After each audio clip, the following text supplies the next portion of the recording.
अपनी सभा में बैठे और बैठे बैठे उन्होंने शीशा लिया और शीशे में अपना चेहरा देखा, कानों पर सफेद बाल नजर आए। मन में विचार आया कि बुढ़ापा आ गया है, अब मुझे राम को युवराज पद दे देना चाहिए। तो ये बात जाकर सबसे पहले गुरुदेव को बोली, वशिष्ठ जी को कहा, गुरुदेव राम लायक हो गया है,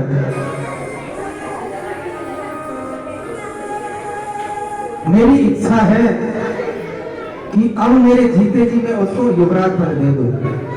अब आप बताइए क्या करना चाहिए। गुरु वशिष्ठ ने कहा, महाराज इससे अच्छी बात तो कोई और हो भी नहीं सकती, जितना जल्दी हो सके तुम तुरंत राम जी का युवराज पद उनको दिला दो, उनका राज्याभिषेक कर दो। बहुत सुंदर निर्णय आपने लिया है, जितना जल्दी हो सके इस कार्य को आप तुरंत करो। महाराज आप ही बताइए। दशरथ जी ने कहा, हे गुरुदेव आप ही बताइए, कोई मुहूर्त निकालिए। गुरुदेव ने कहा कि हे राजन तुम जल्दी जाओ और तैयारी करो। क्यों? सुदिन सुमंगल प्रभई जब राम होई युवराज, वही दिन सुबह जिस दिन राम को आप राजा बनाएंगे, अर्थात युवराज पद जिस दिन आप राम को देंगे वही शुभ घड़ी है। आप चिंता मत कीजिए, तुरंत आप राज्याभिषेक की तैयारी कीजिए। तो महाराज दशरथ ने सभी को ये सूचना दी। महाराज दशरथ ने कहा, हे गुरुदेव दिन और रात में तैयारी हो जाएगी, तो मैं ये चाहता हूँ आज का दिन है और रात है, पूरी तैयारी कल सुबह प्रातःकाल होते ही हम राम को युवराज पद दे दें। वशिष्ठ ने कहा, बहुत अच्छी बात है, आप तैयारी कीजिए। पूरे नगर में ये सूचना पहुंचा दी। महाराज दशरथ तीनों रानियों के पास गए और एक शुभ समाचार तीनों रानियों को सुनाया। तीनों रानी बड़ी प्रसन्न हुई और सबसे ज्यादा प्रसन्न कौन हुई? कैकेयी, क्योंकि राम जी सबसे ज्यादा स्नेह कैकेयी को ही करते थे और कैकेयी भी भरत से ज्यादा प्रेम राम को करती थी। अब गुरु वशिष्ठ ने, महाराज दशरथ ने गुरु वशिष्ठ से कहा कि गुरुदेव राम को आप ही जाकर बताएंगे, राम को जाकर आप कहिए कि कल उनका राजतिलक होगा, वो तैयार हो जाए। गुरु वशिष्ठ राम जी के कक्ष में गए, राम से कहा, राम आप तैयार हो जाओ। राम ने देखा गुरुदेव आए, प्रभु आप किस लिए आए, हमें बुला लिया होता, आपने क्यों कष्ट किए? गुरुदेव ने कहा, राम बात ही ऐसी है, इस काम के मुझे आना आवश्यक था। तुम कल प्रातःकाल जल्दी स्नान कर लेना और आज तुम्हें एक ही समय भोजन करना है और जमीन पर शयन करना है और ब्रह्मचर्य व्रत का पालन करना है। कल तुम्हारा राज्यतिलक होगा, राज्याभिषेक तुम्हारा होगा। ये बात राम को बताई, वहां से चले गए। राम जी उदास हो गए बात सुनकर। मनो विचार आया कि हम चारों भाई एक साथ पैदा हुए, ठीक है मैं उनसे थोड़ा सा बड़ा हूं, पर क्या ये नियम, यही नियम है क्या कि बड़ा होने के नाते राज्यतिलक मुझे ही किया जाए?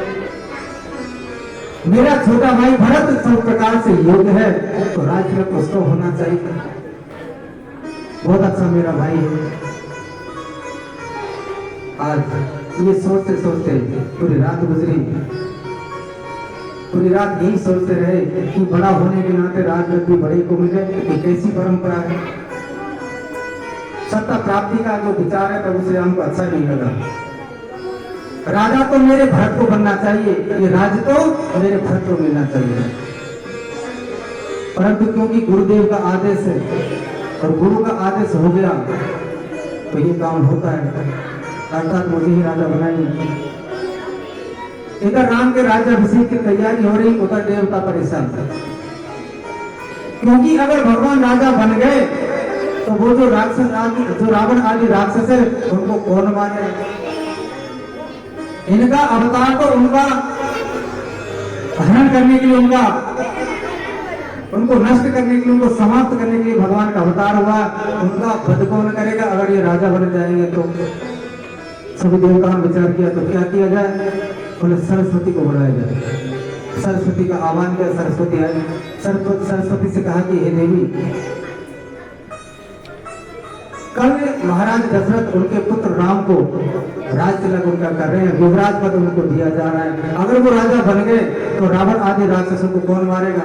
हम देवताओं के प्राण तो फिर से संकट में रहते हैं। हम तो प्रभु का इंतजार कर रहे हैं और ये राजा बन गए तो हमारा क्या होगा? सरस्वती ने कहा कि देवताओं, ये काम मैं नहीं करूंगी। मैं क्यों पाप की भागी बनूं? भगवान का राज्याभिषेक हो रहा है, मैं क्यों विघ्न डालूं? देवताओं ने अनेक प्रकार से सरस्वती को समझाया कि माँ, एक तू ही है जो इस वक्त हमारी मदद कर सकती है। बड़ी मुश्किल से सरस्वती माँ ने कहा ठीक है देवता, तुम जाओ, मैं कुछ करती हूँ। देवताओं के जाने के बाद सरस्वती ने विचार किया कि मैं अगर किसी एक व्यक्ति की बुद्धि पलट दूं तो ये काम आसान हो जाएगा, पर जिसने इस अयोध्या का अन्न खाया है, इस अयोध्या में जिसने जन्म लिया है, उसकी बुद्धि में फेर नहीं सकती। तो फिर किसकी फेरूं? अचानक याद है, अरे हाँ, मंत्रा है ना, वो यहाँ की नहीं है, उसका जन्म इस अयोध्या में नहीं हुआ है, मैं उसी की बुद्धि पलट देती हूँ। तो आज सरस्वती आई और मंत्रा की बुद्धि पलट कर चली गई। उस वक्त मंत्रा कहाँ थी? नगर के अंदर। नगर में मंत्रा घूम रही, पूरे नगर को सजा हुआ देखा तो नगरवासियों से पूछा तो भैया नगर को क्यों सजाया जा रहा है? नगरवासियों ने कहा आपको इतना भी पता नहीं मंत्रा, आप महारानी कैकेयी की दासी हैं, उनकी अंगरक्षक है, आपको तो सबसे पहले पता होना चाहिए। बोले नहीं, मुझे नहीं पता। बोले कल राम को राज तिलक होगा, उसी के लिए तैयारी हो रही है। जैसे ही मंत्रा ने सुना तुरंत दौड़ी, वहां से सामान जो लिया वहीं फेंका और तुरंत कहाँ गई? कैकेयी के कक्ष में जाकर कैकेयी को देखा। कैकेयी ने देखा मंत्रा हाँफ रही है, उदास है, घबरा रही है, मुख से कुछ बोल नहीं पा रही। कैकेयी ने पूछा मंत्रा क्या हुआ, इतनी परेशानी क्यों है, क्या बात हो गई? मंत्रा ने कहा कि पूत विदेश में सोच तुम्हारे, हे रानी, तुम्हारा पुत्र तो विदेश में अर्थात नाना नानी के यहाँ है, तुम्हें किसी से क्या मतलब है? तुम्हें तो केवल सोना ही अच्छा लगता है, तुम तो सोते रहो। राजमहल में क्या हो रहा है क्या नहीं हो रहा है तुम्हें पता है? बोले ऐसा हो क्या गया, कुछ तो बता। बोले तुम्हें पता कल राम को महाराज युवराज पद दे रहे हैं। तो बोले इससे बड़ी बात तो कुछ हो नहीं सकती, तू क्यों परेशान हो रही? अरे मैं तो इस दिन का वर्षों से इंतजार कर रही हूँ कि मेरा राम राजा बने, क्योंकि रघुकुल की यही रीत चली आई है कि बड़ा भाई राजा बने और छोटे भाई उनके सेवक बने। तू क्यों परेशान? बोले रानी तू पागल है, तुझे अपनी सुंदरता पे बहुत घमंड है, तू सोचती है राजा तेरे बस में है। अरे राजा तो महारानी कौशल्या के बस में है, उसने महाराज को बस में कर रखा है और किसी न किसी तरह राजा से उसने अपनी बात मनवा ली और उनके बड़े पुत्र को राज तिलक के लिए तैयार करवा लिया महाराज दशरथ को। लेकिन कहा तो ये तो बहुत अच्छी बात है, तू क्यों परेशान हो रही है? बोले मैं परेशान इसलिए हो रही हूं कि अगर राम राजा बने तो महारानी कौशल्या क्या बनेगी? राजरानी। और तू उसके आगे पीछे घूमते रहना, तू उसकी नौकरी करती रहना, क्योंकि वो राजमाता बन जाएगी। तेरे गर्भ से, तेरी कोख से राम ने जन्म नहीं लिया, उसकी कोख से जन्म लिया है। जब राम राजा बनेंगे तो राजमाता वही तो बनेगी और तू उसके आगे पीछे चक्कर काटते रहना और तेरा पुत्र वो उसके पुत्र के पीछे चक्कर काटता रहेगा। ये अच्छी बात है। आज कई तरह से कैकेयी को भड़का दिया। कैकेयी पूरी तरह से आज मंत्रा की बातों में आ गई और कहने लगी कि चाहे पूरा जीवन में अपने पिता के यहाँ बिता दूंगी, लेकिन मैं अपनी सोच की चाकरी कभी नहीं करूंगी। पर तू मंत्रा, मुझे अब तूने ये सलाह तो मुझे दे दी, अब मुझे कोई उपाय भी बता कि मैं ऐसा क्या करूं जिससे राम का राज्याभिषेक नहीं हो, मेरे पुत्र भरत का राज्याभिषेक हो। मंत्रा ने कहा महारानी आप भूल गई, आपके 2 वर महाराज को उधार। देवासुर संग्राम जब हुआ तो महाराज दशरथ कैकेयी को हमेशा युद्ध में साथ ले जाते थे, क्योंकि ये बहुत बड़ी योद्धा थी कैकेयी। देवासुर संग्राम हुआ, भयानक युद्ध जब हुआ तो महाराज दशरथ के पहिए की कील निकल गई। कील निकली तो कैकेयी ने एक हाथ से तो धुरी संभाली रथ की और अपने एक हाथ की उंगली उसे कील की जगह दे दी और रथ को चलाकर इधर उधर बचाकर युद्ध भूमि से बाहर ले जाकर महाराज के प्राण बचाए। महाराज के प्राण बचाए। महाराज ने प्रसन्न होकर उनको 2 बार मांगने को उसी वक्त कह दिया। कैकेयी ने कहा कि जब समय आएगा मांगूंगी। तो महारानी तुम्हारे 2 वर महाराज भी आज भी अधूरे, उन दोनों को मांगो। क्या मांगो मंत्रा? पहला वर तो तुम मांगना भरत को टीका और दूसरा वर राम को 14 वर्ष का वनवास। ठीक है, और अब क्या करूं? अब तुम ये करो जो तुमने राजसी वस्त्र पहन रखे इनको त्यागो, काले कपड़े पहनो और कोप भवन में जाकर तुम विश्राम करो। इस महल को छोड़कर कोप भवन में चले जाओ। पहले राजाओं के यहाँ होता था, कोई भी किसी को कुछ बात मनमानी होती थी, वहां जाकर वो काले कपड़े पहनकर जमीन पर लेट जाता। कैकेयी ने वैसा ही कि एक काला कंबल लिया, काले कपड़े लिए और कोप भवन में जाकर सारे अपने हीरे जवाहरात जो आभूषण पहन के सारे उतार के पटक दिए और जमीन पर लेटे। महाराज दशरथ शाम को कैकेयी के पास महाराज ज्यादा रहते थे क्योंकि सबसे सुंदर वो ही थी। कैकेयी के भवन में महाराज दशरथ आए, मंत्रा दरवाजे पे खड़ी। कैकेयी के लिए पूछा महारानी कहाँ है? मंत्रा ने कहा महाराज वो तो पता नहीं सुबह से ही कुछ उदास है और अभी वो कोप भवन में चली गई। आज जैसे ही महाराज ने कोप भवन का सुना उनके हाथ पैर ठंडे हो गए, क्योंकि कोप भवन बहुत बड़ी चीज हुआ करती थी। ऐसे अच्छे अवसर पर इस तरह की घटना हो जाना आदमी को पूरी तरह तोड़ देता है। अब महाराज दशरथ डरते डरते कोप भवन के द्वार पर पहुंचे। जाकर महारानी से कहा कि महारानी क्यों तू यहाँ आई है, क्या कारण है? तो तू कोप भवन में आकर लेटी है, काले कपड़े तुमने पहन रखे हैं, तेरे सारे आभूषण तुमने उतार कर फेंक रखे हैं, ऐसा तुझे क्या चाहिए? अरे तुझे तो कुछ मांगने की जरूरत नहीं, सब कुछ तुम्हारा ही तो है। ये पूरा राजपाट, ये सारा जो भी कुछ है वो तुम्हारा ही, तुम फिर यहाँ क्यों? ऐसी कौन सी विपत्ति, ऐसी कौन सी आपत्ति तुम्हारे पर आ गई जो तुम्हें मुझे बिना बताए यहाँ आना पड़ा? मंत्रा ने पूरी तरह कैकेयी को भड़काई दिया था। कैकेयी ने कहा महाराज सुनिए, मांग मांग पे कहूं पिए कबहु न देहु न ले। आप हमेशा मांग मांग कहते रहते हो कि बर मांगो, लेकिन कभी लेते देते हो नहीं। महाराज दशरथ ने कहा कि क्यों मुझे बता, मुझको कलंक लगा रही है? मैंने 2 वरदान तुझे देने के लिए कहा था, उसके बाद तूने मांगे हो तो बता। अरे तूने 2 नहीं, तू 2000 वरदान मांग और तू मुझे बता तू यहाँ क्यों आई है? आज कैकेयी भगवान का ध्यान किया और जब आगे प्रसंग मिलेंगे अभी तो जब कैकेयी दशरथ से कह रही कि महाराज आप बार बार यही कहते हो कि वर मांगो, लेते देते कुछ हो नहीं, और ये जो रघुकुल की रीत चली आई है इसको तो आपने बिल्कुल बदल ही दिया।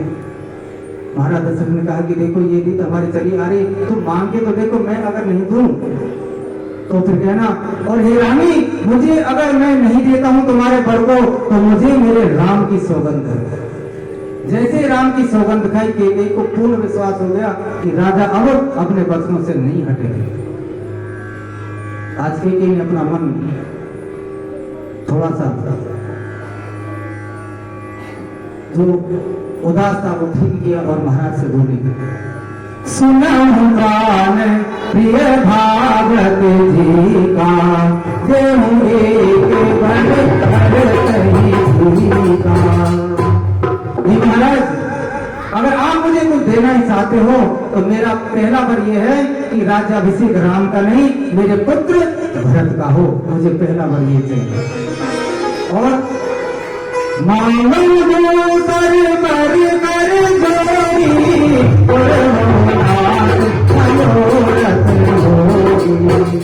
और ये महाराज, मैं अपने दोनों हाथ जोड़कर आपसे दूसरा वर मांग रही हूं। क्या? तापस वेश विशेष उदासी,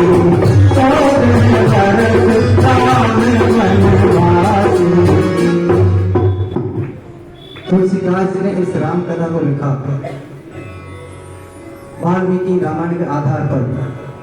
जब ये चौपाई को लिख रहे थे तुलसीदास जी, 14 वर्ष राम वनवासी, अपनी कलम को ही तोड़ दिया,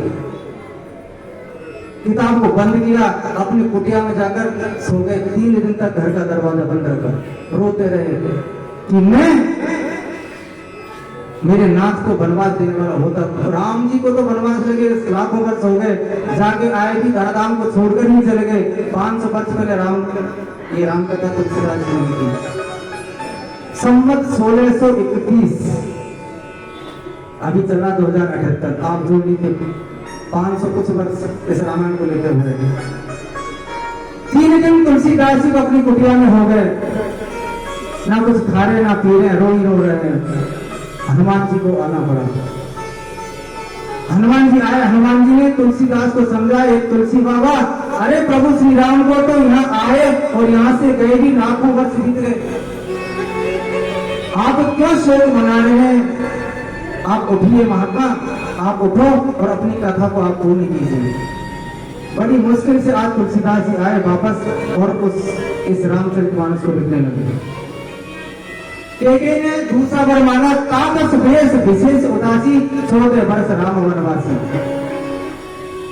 तपस्वी के वेश में, तापस वेश, तपस्वी के वेश में विशेष उदासी, उदासीन भाव से 14 वर्ष राम वनवासी, 14 वर्ष तक राम वन में निवास करे। आज जैसे ही राम के बारे में ये सुना, महाराज दशरथ धड़ाम से जमीन पर गिर पड़े, हाथ पैर उनके कांपने लगे, कुछ मुख से बोला नहीं गया, सहम गए राजा पूरी तरह, चेहरे का रंग उड़ गया, हाथ पैर कांपने लगे, चिंताग्रस्त हो गए। एक का महाराज, अगर आपको वर नहीं देना हो तो मत दीजिए, अपने वचन से आप हट जाइए। अरे आप ही ने तो वर देने के लिए कहा था, आप मत दीजिए, सत्य को छोड़ दीजिए और जगत में अपना अपने दीजिए। राजा दशरथ जमीन पर पड़े, अपनी आंखें बंद, कांप रहे हैं, धीरे धीरे नेत्र खोले और केकी से कहने लगे, हे केकी सुन, मोरे भरत राम दो आँखी, सत्य करो करे शंकर साथी। मेरे लिए तो राम और भरत मेरी दोनों आंखें हैं। मैं भगवान शंकर की शपथ खाकर कहता हूं, मैंने दोनों पुत्रों में कभी भेदभाव नहीं किया। अब तुम अपने क्रोध को छोड़ो, भरत जी को राज तिलक में कर दूंगा, पर तू राम को वनवास मत दे, कुछ भी करके कैसे भी करके तू मेरे राम को रख ले, क्योंकि राम के बिना मेरा जीवन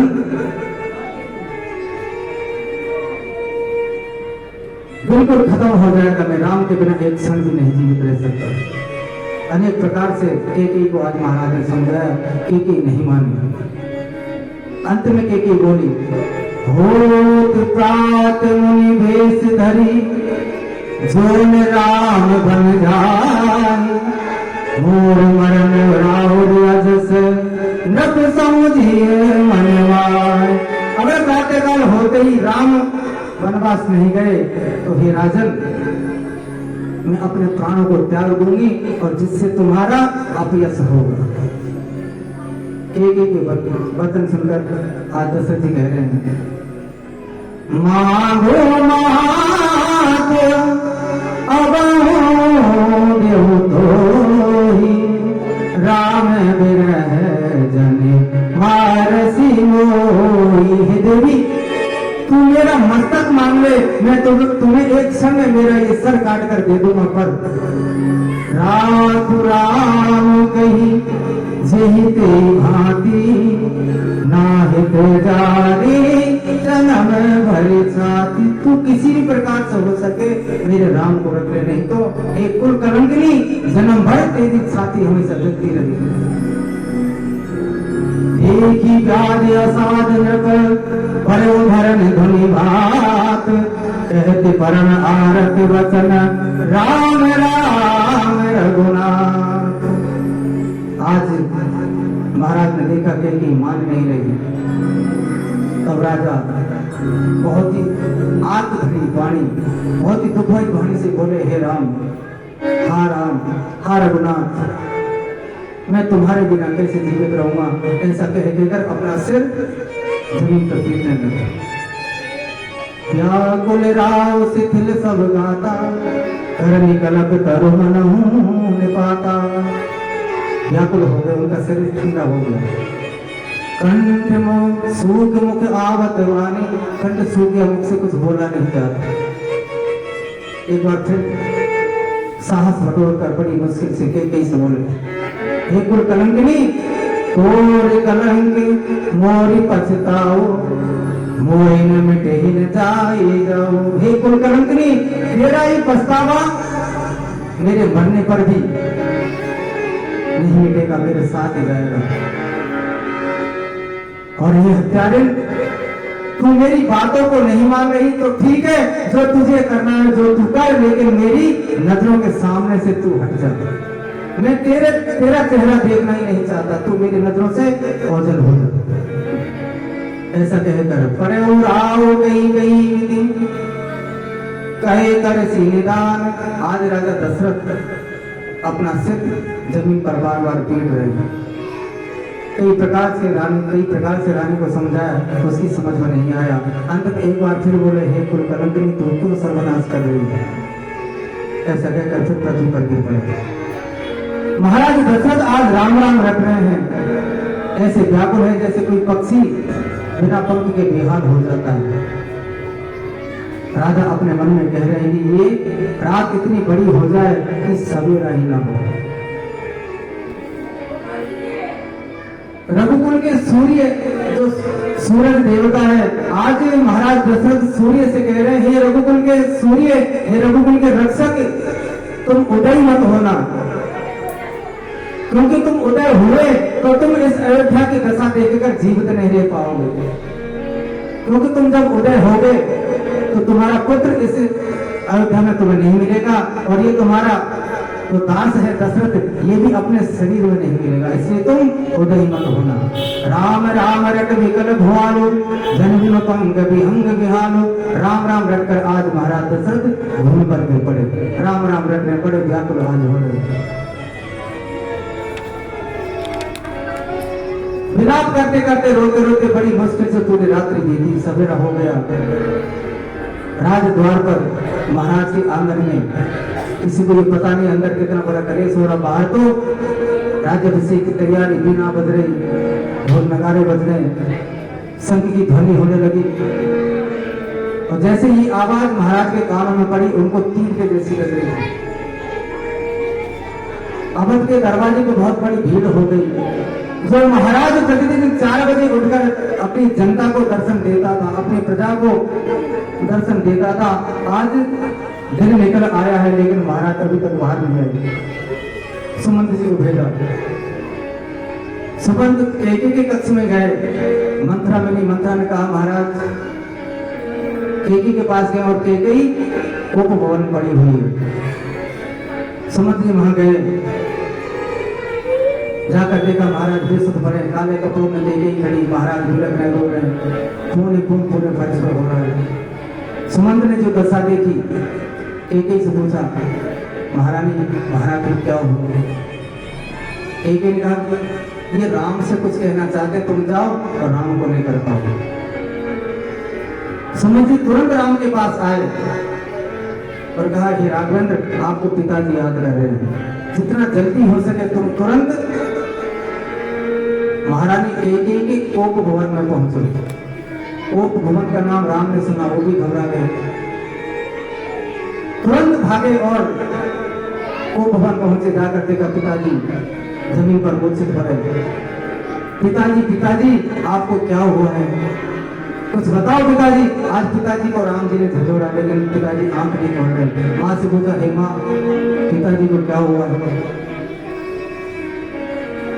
उन्हें कुछ नहीं बेटा, मेरे 2 बार तुम्हारे पिताजी पर उधार थे, मैंने उनको मांग लिया, बस उसी में ये बेहोश हो गए। बोले माँ आपने ऐसा क्या मांग लिया? मुझे बताइए मेरे पिता ने क्या मांगा आपसे, आपने मेरे पिता से क्या मांगा, आप मुझे भी बताइए। एक ही बोली, मैंने 2 वचन मांगे। पहले वचन में मेरे पुत्र भरत को राजा बनाया जाए। राम जी को बड़ी प्रसन्नता हुई। माँ मैं भी तो यही चाहता था, मैं हमेशा यही सबसे कहता रहता था कि मैं बड़ा हूँ, तो इसका मतलब ये नहीं कि बड़े को राज तिलक किया जाए। माँ बहुत अच्छी बात है, अब दूसरा बार आपने कौन सा मांगा? बोले राम मैंने दूसरा बार मांगा कि तुम तपस्वी का वेश धारण करके 14 वर्ष तक वन में निवास करो। आज जैसे ही भगवान ने वनवास का सुना, नाचने लगे।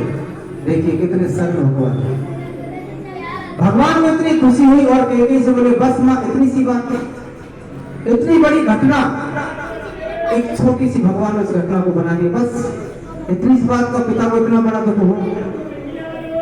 पिताजी आप चिंता मत कीजिए, अरे 14 वर्ष तो कुछ भी नहीं, यूं छुट्टियों में पूरे हो जाएंगे, मैं यूं जाऊंगा और यूं वापस आ जाऊंगा। पिताजी आप दुख मत कीजिए, क्योंकि माता पिता की आज्ञा से वन में जाना ये तो मेरा बहुत बड़ा सौभाग्य है। आप इतना शोक मत कीजिए, क्योंकि मैं वन में रहकर तप कर सकूंगा, कई ऋषि मुनियों का मैं दर्शन कर सकूंगा, दर्शन उनके कर सकूंगा, उनके साथ रहूंगा, बहुत कुछ उनसे मैं सीखने को मुझे मिलेगा। बहुत अच्छा किया माँ बेटी, आपने ये दूसरा वर मुझे 14 वर्ष के लिए मुझे वन में भेजकर। आज पिताजी से कहा भगवान ने कि पिताजी तुम चिंता मत करो, 14 वर्ष में वन में रहकर आपके पास आ जाऊंगा, आपके चरणों के दर्शन करूंगा, और ये भरत इसको राजगद्दी आप दे दीजिए। अरे भरत को राजगद्दी देना कोई इतनी बड़ी बात नहीं, मेरा ही तो भाई है, छोटा बैठे बड़ा बैठे फर्क क्या पड़ गया। पिताजी भरत को आप राज तिलक कीजिए और मुझे 14 वर्ष वन में जाने की आप आज्ञा दीजिए, मैं यूं जाऊंगा और यूं आ जाऊंगा। राम जी ने सुमंत से कहा कि आप पिताजी को संभाले, मैं माँ की आज्ञा लेकर आता हूँ कौशल्या की। भगवान राम कौशल्या के कक्ष में पहुंचे, माँ को प्रणाम किया। माँ ने कहा राम तुम जल्दी से नहा लो, और जो भी तुम्हें अच्छा, उनको भी पता नहीं क्या इधर रामायण हो गई, तुम्हें जो अच्छा लगे तुम वो खा लो और जल्दी से जल्दी तुम नहा लो, तैयार हो जाओ, आज तुम्हारा राज तिलक होगा। भगवान ने दोनों हाथ जोड़कर माता को प्रणाम किया।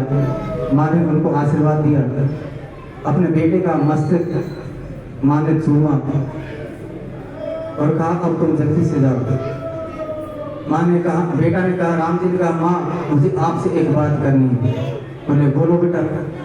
माँ मुझे ये बताओ कि राजा का पद बड़ा होता है या युवराज का? माँ ने कहा बेटा पद तो राजा का ही बड़ा होता है। तो माँ मुझे पिताजी ने राजा बनाया है, पिता दीन मोही कानन राजू। माँ ने कहा राजा बनाया, कहाँ का राजा बनाया? क्योंकि यहाँ के राजा तो महाराज दशरथ है, और जब तक वो रहेंगे राजा तो कोई बन नहीं सकता, युवराज ही बन सकता है। कहाँ का राजा आपको बनाया? बोले माँ वन का। पिता दीन मोही कानन राजू, कानन कहते वन को, मुझे पिता ने वन का राजा बनाया। वहां पर माँ मेरा सभी प्रकार से कल्याण होगा और बहुत सारे काम मेरे वहां जाकर बनेंगे। इसलिए हे माता आयुष देहि मुदित मन माता, हे माँ मुझे आशीर्वाद दीजिए, मुझे आशीर्वाद दीजिए कि बड़ी यात्रा में मेरा मंगल ही मंगल हो। आधा घंटा लगेगा, वो एक साथ ही कहेंगे, वो तरफ बस ये बनाए क्या? वो तो नंद बाबू बनाए होंगे ना। क्या बनाए? दो ही बनाए, नंद बाबा और कृष्ण। बसदेव बनाए, बसदेव और कृष्ण दो ही बनाए जी। मैं इशारा कर दूंगा ले आता हूँ, बोल दो कृष्ण, वो प्रसंग आ जाए आप खुद समझ जाओगे। आज राम जी ने कहा कि मुझे पिताजी ने बनकर राजा बनाया है और आप मुझे अब आज्ञा दीजिए, क्योंकि समय ज्यादा हो रहा है, मुझे वन के लिए निकलना है।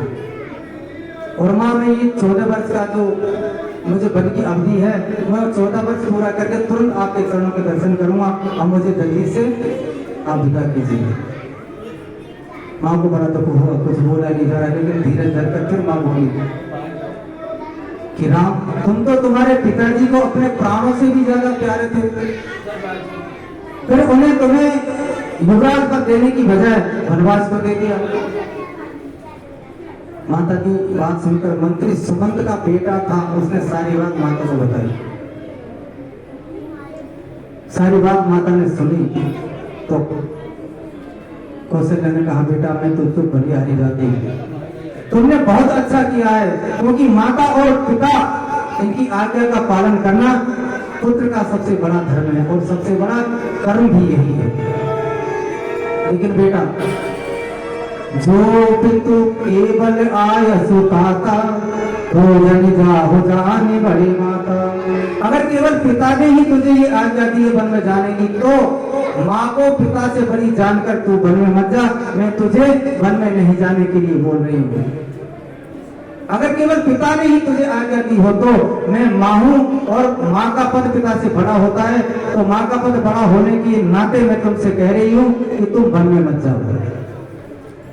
लेकिन अगर जो भी तुम कहूं वन जाना, अगर माता पिता दोनों ने ही कहा है तो वो वन तुम्हारे लिए सैकड़ों अयोध्या से भी ज्यादा अच्छा है। राम ने कहा कि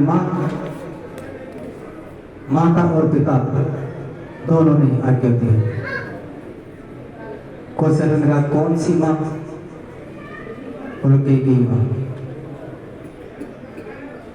केकई माँ और महाराज दशरथ का ये आज्ञा है कि मैं 14 वर्ष वन में निवास करूं। कौशल्या बोली बेटा फिर ठीक है, तुम वन में जाओ। और ये तू वन देव माँ तो वन देवी, खगमग चरण सरोवर वसेरी। वहां वन में जो वन के देवता हैं वो तुम्हारे पिता होंगे और जो वन देवियां हैं वो तुम्हारी माता होंगी, और वहां के पशु पक्षी तुम्हारे चरण कमलों के सेवक होंगे। बड़भागी वन अवध अभागी, जो रघुवंश तिलक तुम त्यागी। ही बेटा वो वन बड़ा भाग्यवान है और ये अयोध्या बड़ी अभागिनी है जिसने तुम्हें त्याग दिया है। एक बात बोलो बेटा। राम ने कहा बोलो माता। मुझे तो लगता है कुछ बहुत बड़ा अनर्थ होने वाला है। राम ने कहा कैसा अनर्थ हुआ? मां कौशल्या बोली या को नहीं कछु देव दोष हिए, पुर के सब लोग जो दोष धरेंगे। मुझे इन नगरवासियों की परवाह नहीं, मुझे इन लोगों की परवाह नहीं। लोग कहेंगे कि अरे जो हमारे घरों में होता है वो भी इनके घरों में होने लगा, मुझे इनकी परवाह नहीं। तो वहां फिर और एक ही कौन कछु अपराध, विधि के लिखे ये अंक ना मिटेंगे। और हे बेटा केकई ने जो तुम्हें आदेश दिया है मुझे उसका भी दुख नहीं। क्यों? क्योंकि जो विधाता ने तुम्हारे भाग्य में लिख दिया, जो अंक तुम्हारे भाग्य में लिख दिए विधाता ने, वो तो होकर ही रहेगा। राम ने कहा तो फिर माँ तू इतना परेशान क्यों है, इतनी चिंता तुझे क्यों है? बोले बेटा मुझे दुख इस बात का है, लाल तिहारे सिधारती महिपाल हूँ जो हमें अनाथ करेंगे। महिपाल जो हमको बेटा तुम्हारे पिता उनके शरीर में नहीं रहेंगे। मुझे इस बात का दुख है, तुम इस देह में नहीं रहोगे और महाराज अपने इस देह में नहीं रहेंगे, अर्थात तुम वन में चले जाओगे और महाराज अपने इस शरीर को छोड़कर चले जाएंगे। पर क्योंकि माता पिता की दोनों की आज्ञा है, इसलिए तुम जाओ और वन तुम्हारे सैकड़ों, तुम्हारे लिए सैकड़ों अयोध्या से भी बड़ा है। अब इधर ये समाचार जानकी को मिला कि राम जी को वनवास हो गया। तुरंत दौड़ी अपनी सास के पास, कौशल्या के पास आई। राम जी भी वहीं खड़े थे।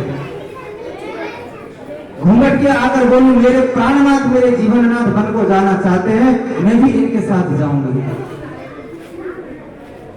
मैं आपसे पूछ नहीं रही कि मैं जाऊं क्या, मैं ये बताने आई हूं कि मैं इनके साथ वन में जाऊंगी, क्योंकि जहां मेरे पतिदेव रहेंगे मैं वहां रहूंगी। क्योंकि पत्नी के लिए पति के चरणों की सेवा ही सबसे बड़ी सेवा है। आप आज्ञा दें या नहीं दें, मेरा प्रण अटल है, मैं इनके साथ जाऊंगी। अब बस देखना इतना है कि मेरे प्राणनाथ, मेरे पतिदेव मुझे शरीर इनके साथ ले जाते हैं या मेरे मरने के बाद मेरी आत्मा से मैं इनके साथ जाती हूँ। ये मेरे पतिदेव की इन पर निर्भर करता है। राम ने सीता जी को बहुत प्रकार से समझाया, देवी वो वन है, जीव जंतु वहां मिलेंगे, बड़े बड़े सांप बिच्छू जानवर वहां मिलेंगे, राक्षस मिलेंगे, रहने की जगह नहीं, कहां तुम रहोगी। सीता जी ने कहा कि चाहे कुछ भी हो जाए, अगर आप नहीं ले गए तो मैं अपने प्राणों को त्याग दूंगी और अदृश्य रूप से अपने प्राणों के साथ आपके साथ चलूंगी। नहीं मानी। कौशल्या ने सीता जी को आशीर्वाद दिया, ठीक है नहीं माने तो जा भाई। आज यही समाचार इसको मिले, लक्ष्मण को। आज जैसे ही लक्ष्मण को ये समाचार मिले, तुरंत दौड़े दौड़े आए और कौशल्या के कक्ष में आए, कौशल्या के चरणों में गिर गए। शरीर कांप रहा है, आंखों से आंसू बह रहे हैं।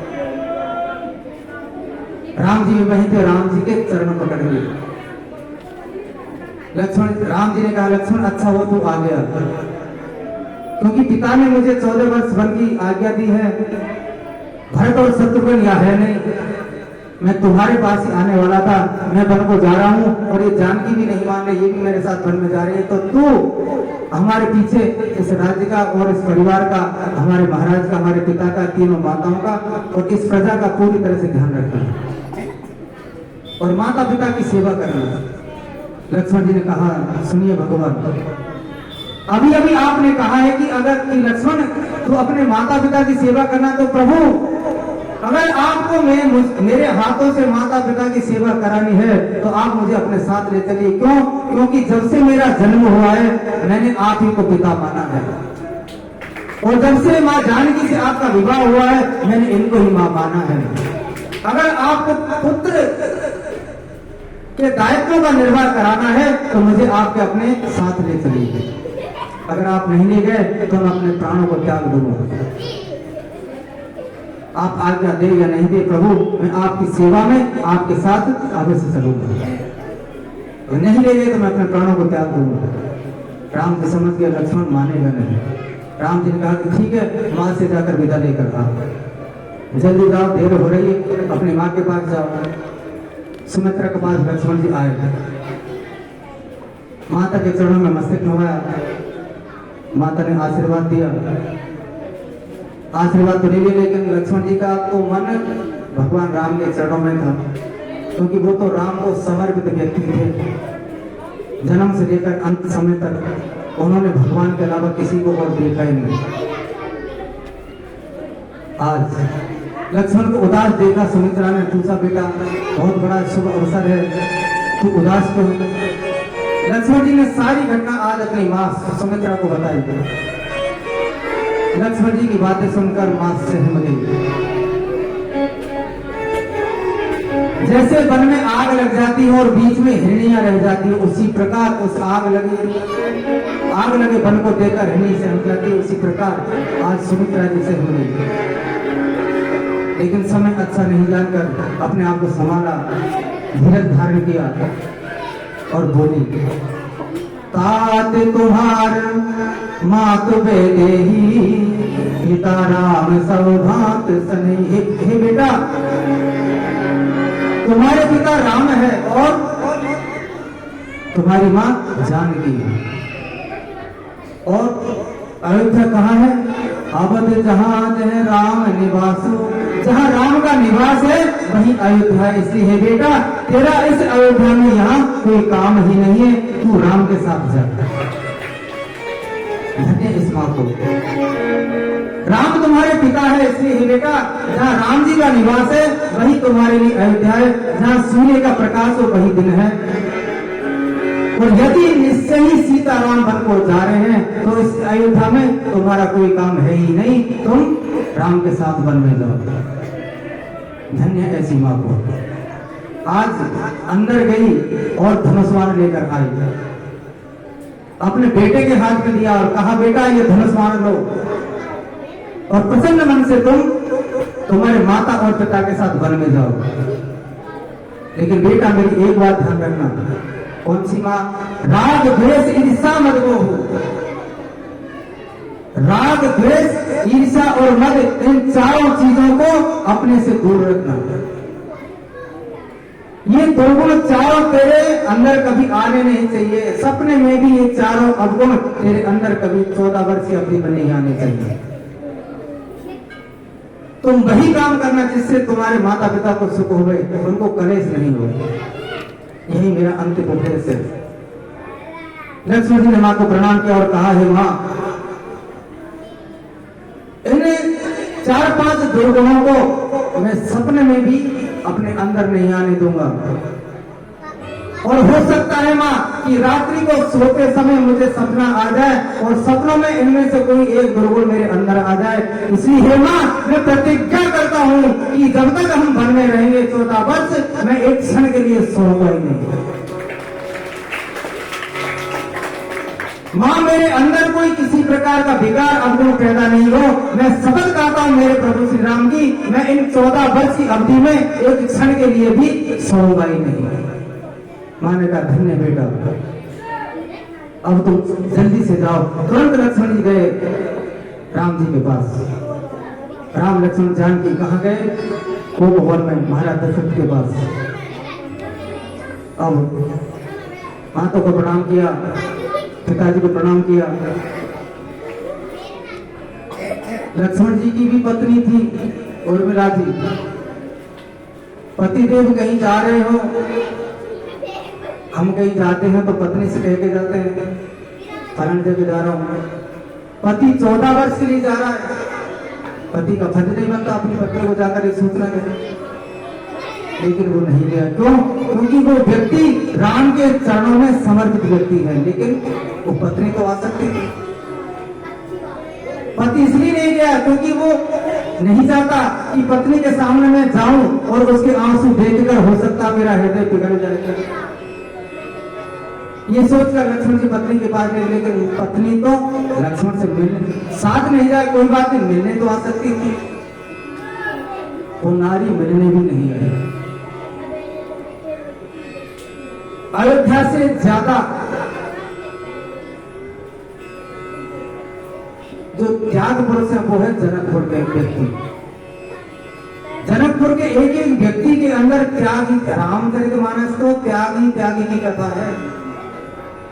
हर किसी ने किसी एक दूसरे के लिए इसमें त्याग ही त्याग किया, तभी तो कहते हैं रामायण हमें जीना सिखाती है। पर इसमें कोई प्रवेश तो करे। अगली बार माता की कृपा हुई, मैं वचन तो नहीं दूंगा, माता की कृपा हुई, आप लोगों का सहयोग हुआ तो अगली बार राम कथा ही आपको 7 दिन सुना के जाऊंगा। आप सोचोगे कितनी अच्छी कथा आपने सुनी। अब सोचो एक छोटा सा प्रसंग 2 घंटे का कल में और आज में कितना आनंद इसमें आता है। अब सोचो 7 दिन अगर ये कथा चलेगी तो कितना आनंद आएगा। व्यक्ति एक बार जब इस राम कथा में आकर बैठता है 7 दिन तक वो हिलता नहीं था, क्योंकि एक ही व्यक्ति का चरित्र शुरू से अंत तक चलता है। और इस भागवत में, भागवत किसकी हम कहते हैं? कृष्ण की। किसने कहती है? कृष्ण की। 12 स्कंद इस भागवत के अंदर है। भगवान कब आते हैं? 10वें स्कंद में। भगवान कृष्ण का जन्म अब होगा। ये अभी 9वें स्कंद की कथा चल रही है। 10वां स्कंद इसके बाद तुरंत लगेगा। 10 स्कंद तक कृष्ण की कथा कही ही नहीं, केवल 2 स्कंदों में भगवान कृष्ण की कथा है। इस भागवत में सारे ग्रंथों का समावेश किया हुआ, थोड़े सभी ग्रंथों का इसमें निचोड़ है। इसलिए ये पंचम वेद है और 19वां पुराण है। उर्मिला लक्ष्मण के पास नहीं आई, क्यों नहीं आई? वो भी एक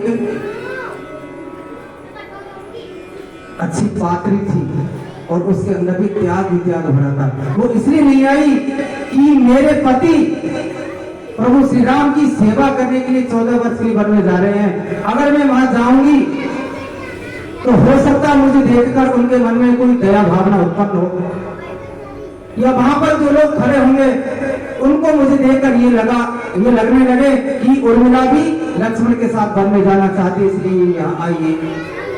इसलिए वो नारी भूल गई। पति से मिलने ना पत्नी आई, ना पत्नी से मिलने पति आया, दोनों अलग अलग।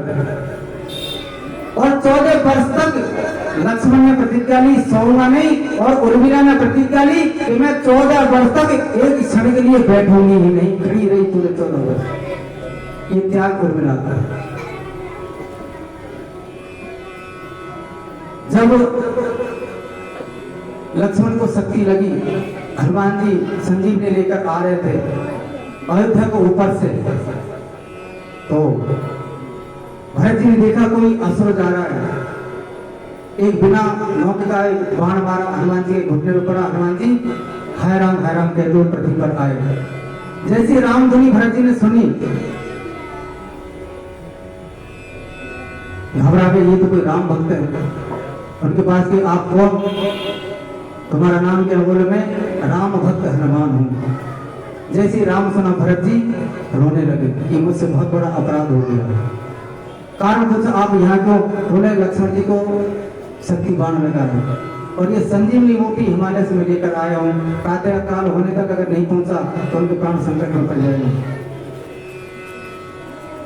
आज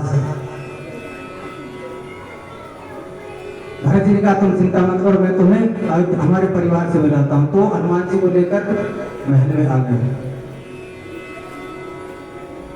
कहां गए?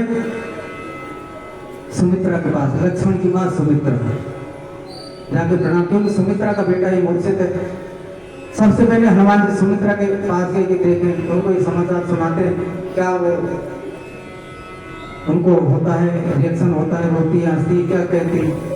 आज हनुमान जी ने जाकर कहा माँ आपका बेटा मूर्छित पड़ा है।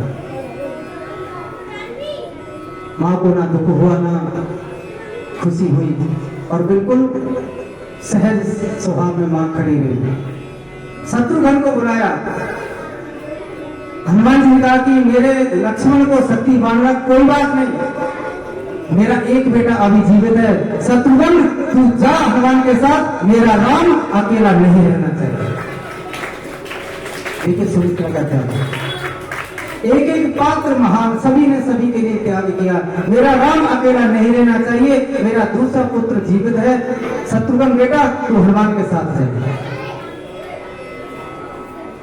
हनुमान जी ने प्रणाम किया, बोले माँ आप चिंता मत कीजिए, अभी मैं हूं। भरत जी हनुमान जी को लेकर उर्मिला के पास गए। उर्मिला को किसी प्रकार की कोई चिंता नहीं। हनुमान ने कहा माँ आपके पति को शक्ति बाण लगा है, उनके प्राण संकट में हैं और आप ऐसी घटना होने के बाद भी आप प्रसन्न मन से खड़ी, आपको कुछ दुख नहीं हुआ, आप रोई नहीं। उर्मिला ने कहा हनुमान मुझे नहीं पता वहां क्या हो रहा, मुझे आप बताइए वहां पे क्या हो रहा है। बोले माँ लक्ष्मण को शक्ति लगी है। और लक्ष्मण जी कहाँ? बोले सो रहे हैं। कहाँ सो रहे हैं? भगवान की गोद में। और भगवान क्या कर रहे हैं? बोले भगवान रो रहे हैं।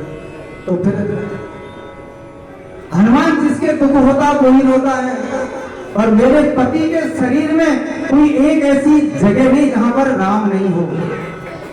मेरे पति के शरीर में हर जगह राम ही राम है, तो उनके शरीर में कोई ऐसी जगह है नहीं कि उनको बाण लगे। बाण तो मेरे राम को लगा है, मेरे स्वामी मेरे प्रभु श्री राम को लगा है, इसलिए तो वो रो रहे हैं।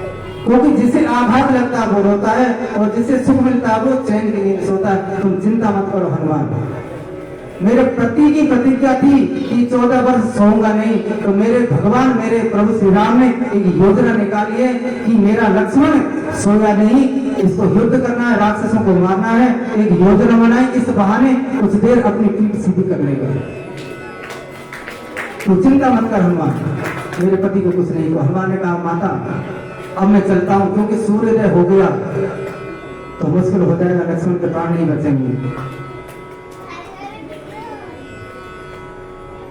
उर्मिला ने कहा हनुमान तू ये भी चिंता मत कर, लक्ष्मण की पत्नी का सतीत्व अभी कायम है, और हमारे पिता सूर्यदेव, कोई पिता ये नहीं चाहता कि उसके उदय होने पर उसके पुत्र के प्राण निकले, अर्थात उसके उदय होने पर उसके पुत्र की मृत्यु हो। हम सूर्य कुल के पुत्र हैं, कोई पिता ये नहीं चाहेगा कि मेरे उदय होने पर हमारे कुल का कोई पुत्र समाप्त हो जाए। और मैं तुझे वचन देती हूं,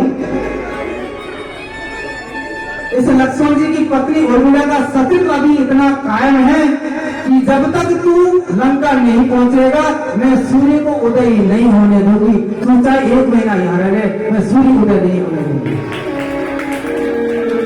धन्य उर्मिला, एक से एक महान पात्र इस रामायण के अंदर भरे हैं। शरीर में अपना रोमांच पैदा हो जाता है जब राम कथा कहीं सुनते हैं, करते हैं, पढ़ते हैं। इसमें अपने पूरे परिवार को राम कथा से जोड़ो। जगह जगह हमारे ही भाई लोग कथाकार देवकी नंदन जी और बहुत सारे लोग हमारे प्रयास कर रहे हैं कि इस देश को हिंदू राष्ट्र बनाया जाए। कब बनेगा? जब घर घर में रामचरितमानस पहुंचेगा, तभी तो हमें पता लगेगा। आज हनुमान जी वहां पहुंचे,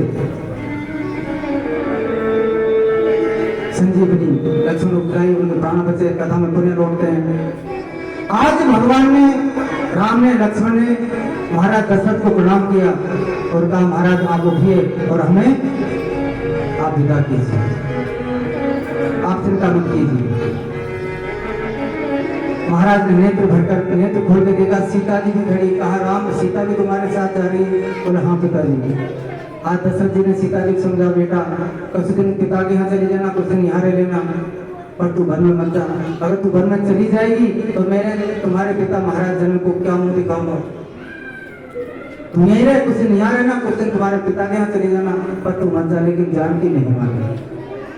इतने में ही कैकेयी बलकर वस्त्र ले आई और कहा राम ये राजसी वस्त्र उतारो और ये बलकर वस्त्र अर्थात साधुओं का वेश होना। तीनों ने कक्ष, तीनों अलग अलग कक्ष में अपने बलकर वस्त्र उन्होंने धारण किए, राजसी वस्त्र नहीं त्याग किए। तीनों महाराज दशरथ के पास आ गए और महाराज को और माता को दोनों को प्रणाम किया। सुमंत से कहा कि आप पिताजी का ध्यान रखना, क्योंकि भरत और शत्रुघ्न दोनों नहीं है, लक्ष्मण जी मेरे साथ जा रहा है, जानकी मेरे साथ जा रही है, और तुम ही हो तो इनका ध्यान रख सकते हो। तीनों ने उनको प्रणाम किया और वहां से निकल गए। कहाँ पहुंचे? वशिष्ठ के पास।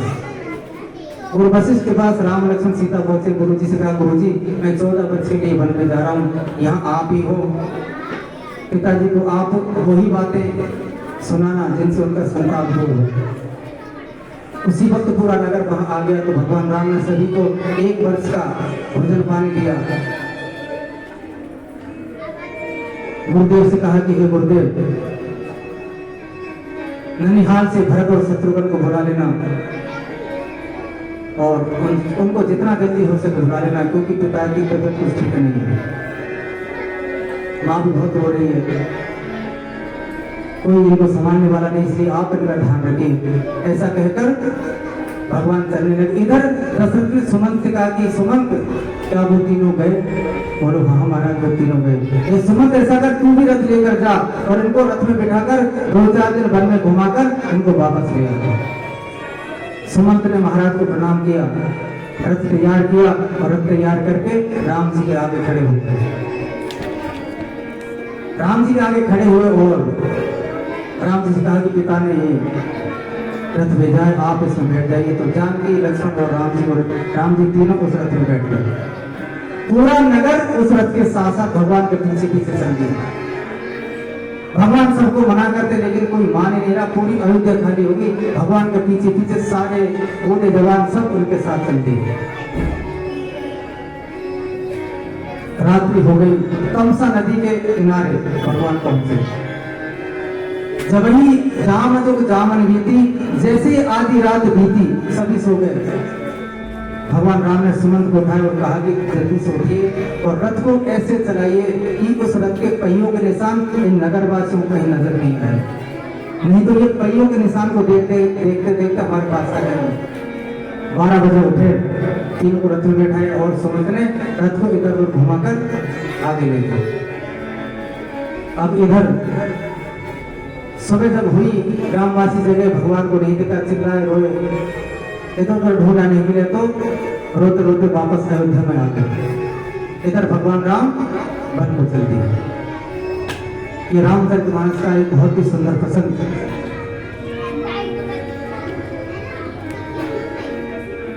वनवास का एक कारण और भी है। अंगद रामायण, ये तो रामचरितमानस का जो प्रसंग आपने सुना, 2500 रामायण हमारे देश में, 28 रामायण मिलाकर मैंने रामकथा अपने हाथों से लिखी। एक रामायण से बात नहीं बनती। दूसरी रामायण में यही कथा कैसे आप सुनिए, बड़ी विचित्र कथा है कि जब राज्याभिषेक की घोषणा हुई, 10 मिनट की कथा है। उसके बाद कृष्ण जन्म तो 5 मिनट का है, क्योंकि कथा तो कल से चालू नहीं, आज तो केवल जन्म करना है। जब भगवान राम को राज्याभिषेक की घोषणा हुई, मंथरा नगर में थी। नगर को जब चारों तरफ से सजा धजा देखा, पूछा कि नगर को क्यों सजाया जा रहा है। किसी ने कहा कि कल महाराज प्रभु श्री राम को युवराज पद दे रहे हैं।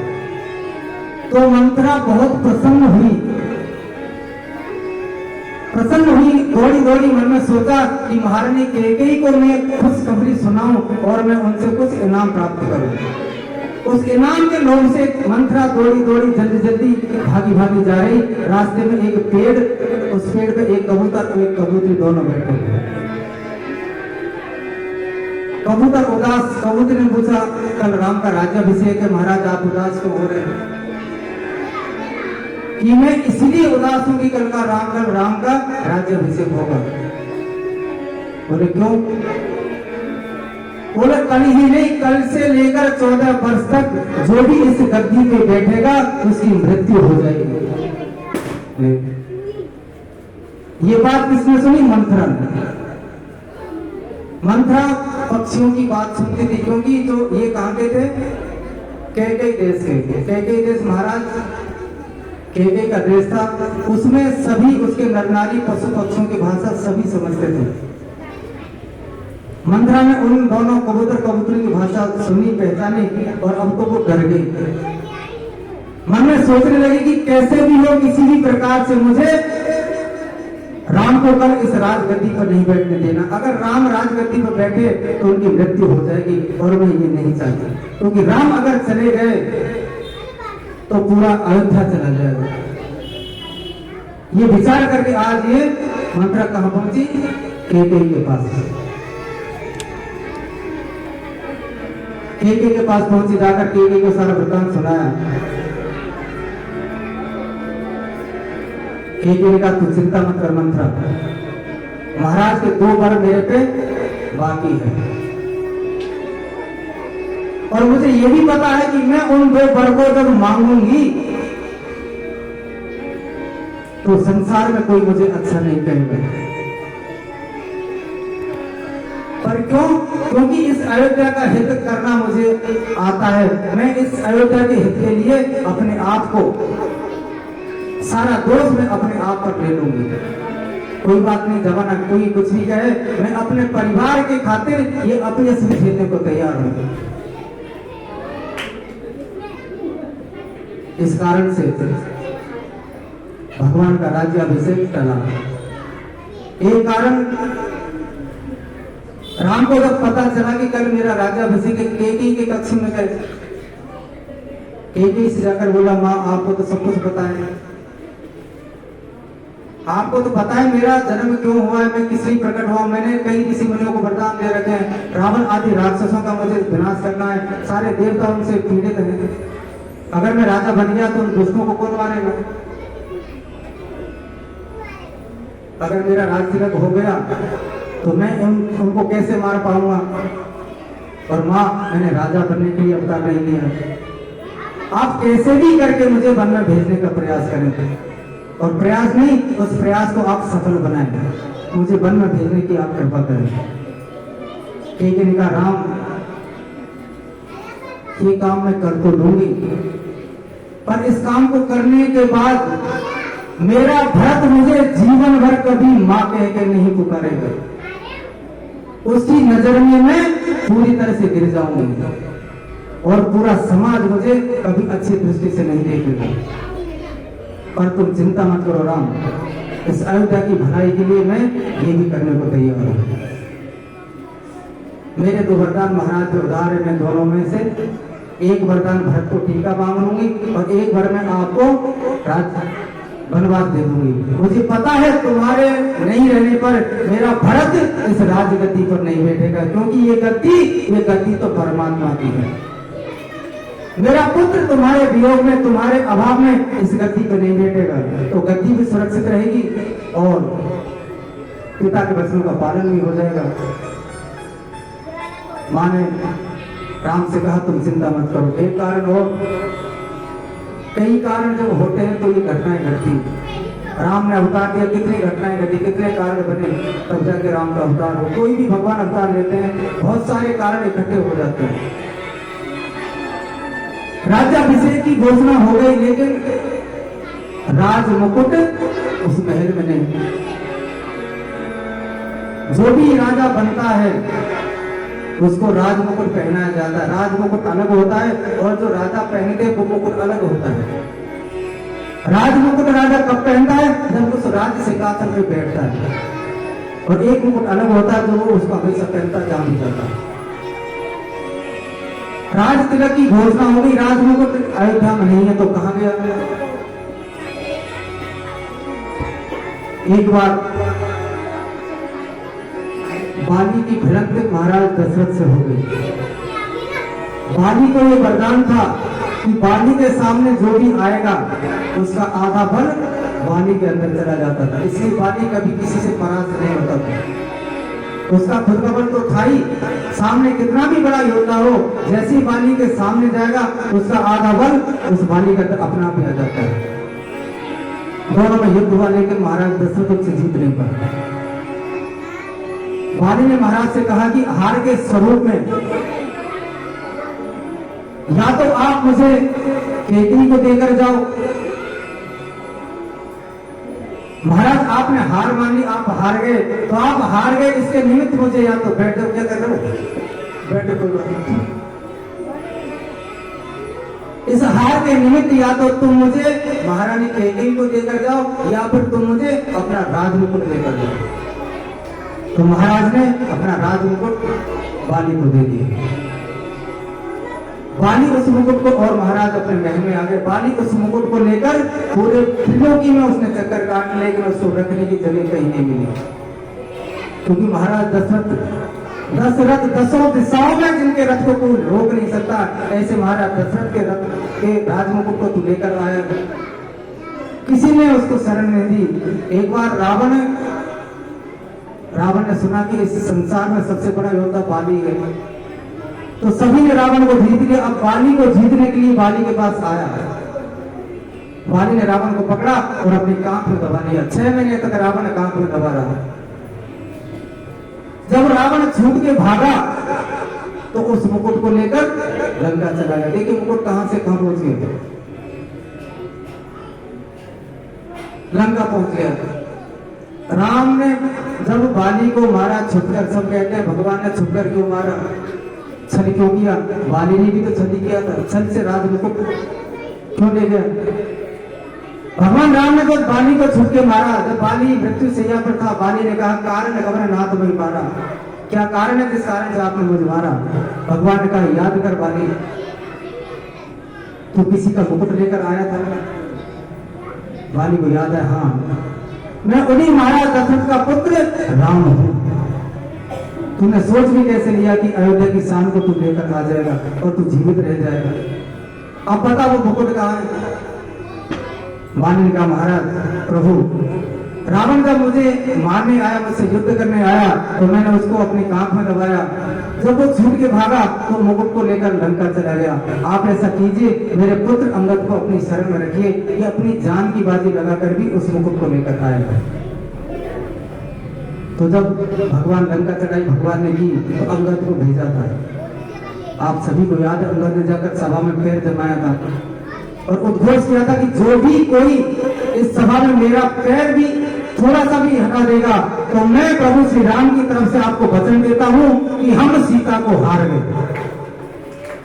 मैं प्रभु श्री राम से बिना पूछे मैं तुम्हें ये वचन देता हूं कि तुम्हारे योद्धाओं में इतनी ताकत हो और रावण तेरे अंदर भी इतनी ताकत हो, तो मैं ये पैर तुम्हारी सभा में रोक रहा हूं। अगर किसी में ताकत हो तो इस पैर को हटाकर, हटाना तो दूर, एक दिन भर इस पैर को भूमि छोड़ा दो।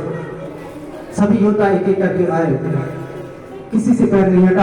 अंत में रावण आया और जैसे ही उसने पैर हटाने के लिए रावण झुका, उसका मुकुट गिरा। उस मुकुट को लेकर अंगद भगवान राम के दल में आ गया। वो मुकुट इस प्रकार से वापस आया।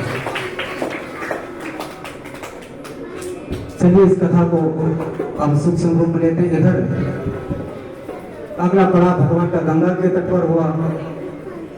वहां पे एक निषाद राज नाम के एक केवट थे, उनसे भेंट हुई। लक्ष्मण ने कुटिया बनाई गंगा के तट पर और राम जी और सीता जी को कुटिया के अंदर सुला दिया और निषाद राज के साथ लक्ष्मण बाहर पहरा देने लगे। जब पहरा दे रहे थे, लक्ष्मण ने कहा कि ये जो अंदर सो रहे हैं ना, ये कोई साधारण पुरुष नहीं है, ये साक्षात ब्रह्म है, भगवान है। ये सारी बातें किसने सुन ली? केवट ने कुटिया के पीछे खड़ा, क्योंकि गंगा में तो कई नाव होती है। जिस दिन राम को गंगा पार करना था, एक ही नाव बात हो रही। केवट ने ये बात सुन ली और निषाद राज वहां से उठे अपने घर को आया, अपने गांव को आया। तो केवट निषाद राज के घर पहुंच गया, क्योंकि निषाद राज इनका राजा था किष्किंधा का। अब केवट ने कहा महाराज मुझे पहचाना, मैं केवट। निषाद राज ने कहा केवट मैं जानता हूँ तुम्हें, बोलो कैसे आना होगा? महाराज आपको याद है आपने एक वचन मुझे दे रखा है। बोला हाँ याद है। बोल एक नहीं तू 100 मांग, आज तो प्रभु आए मेरे पास, भगवान के दर्शन मुझे, मैं प्रसन्न हूँ, जो मांग रहा मांग ले। बोले भगवान मुझे ज्यादा कुछ नहीं मांगना, मैं लकड़ी लेकर आ रहा था, आपको प्यास लगी, आपने मुझसे जल मांगा, मैंने आपको जल पिलाया। आपने प्रसन्न होकर कहा कोई वर मांगो, मैंने एक वर मांगा और उसको बात के लिए छोड़ दिया। अब मैं उस वरदान को मांगूंगा। बोले मांग तो सही। महाराज इस गांव के आप राजा हो और राजा की बातों का पालन प्रजा को करना ही पड़ता है।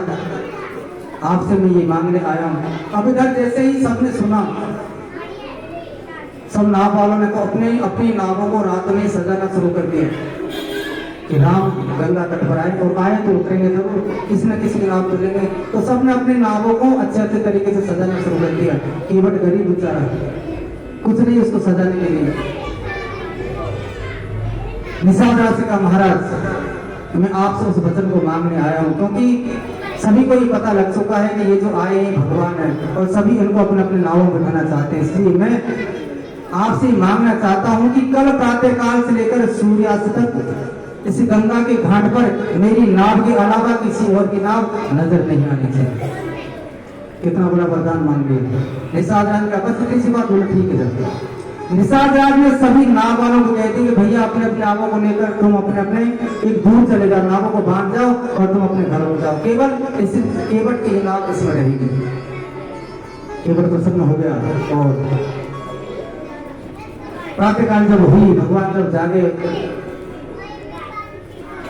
स्नान ध्यान किया, पूजा पाठ की, भगवान शंकर को प्रणाम किया और उधर केवट अकेली नाव उस नदी में नाव को घुमा रहा है और प्रसन्न होकर गाता जा रहा है।